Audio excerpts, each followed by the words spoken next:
Hi, welcome to another episode of Amputee Outdoors.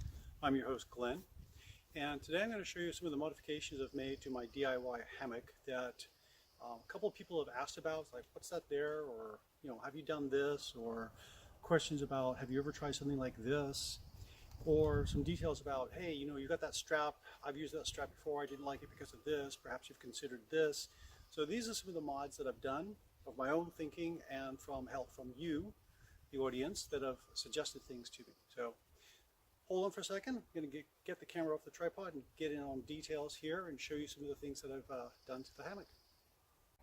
So the first thing I want to show you here is this strap. Yep, that's two straps sewn together. Now this is just basically a polyester strap rated to 700 pounds that I've sewn to another strap rated to 700 pounds, and I've used furniture or I think it's polystyrene, polyester. Anyway, I forget what kind of material the thread is, but it's rated for doing furniture and outdoor stuff. It's very tough. And so what I did, I stitched them together. So I've got about 1,400 pound rating on this strap now. And I have tried it out. It stretched just a little because normally this stuff does stretch out a little bit, but because it's sewn together, the stretching was greatly reduced. Okay.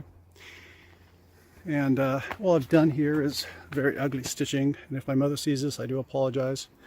Box stitched it together, made a little loop there for my carabiner, and just threaded through and down to my descender rings, and then just tie it off like that. Now the nice thing with this stuff, it's a little heavier, but because it's sewn together and it's thick like this, it doesn't slip nearly as much. It doesn't slip really at all. I can tie this little knot just to keep it there safe, and it doesn't slip through there. It doesn't alter its nice lined up positioning here.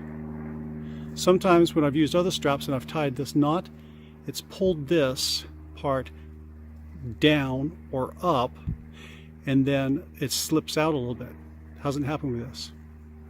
Okay, the next thing I've done here is I got rid of the PVC and I replaced it with some old tent poles. It doesn't have that big curve kind of factor going on, but it spreads it just enough so I've got an easy lie. So I can lie diagonal either direction and have a nice flat lie.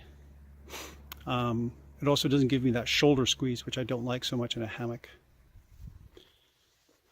And then over here, I've got my gear hammock, my mini hammock inside the hammock, which is on a couple of prusik knots just tied off, so I can just lower it down and raise it up using these prusik knots here.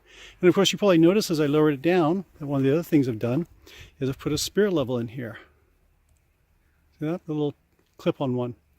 Now, as you can see, my hammock isn't exactly straight right now. So if I was out camping, I would check this, like, okay, I'm a little high at this end, lower that end, so let's make an adjustment.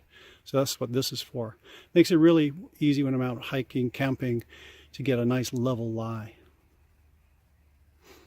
And then the other thing I've got here, hanging down, is my boot bag, prosthetic bag.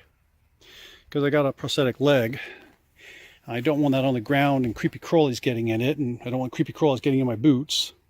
So what I do in the evening, sling this over here, and I've got this opening here, cinches up there so it's nice and snug if I want it to be. But I got this opening, I toss in my boot, toss in my prosthetic, and then just flip it over here,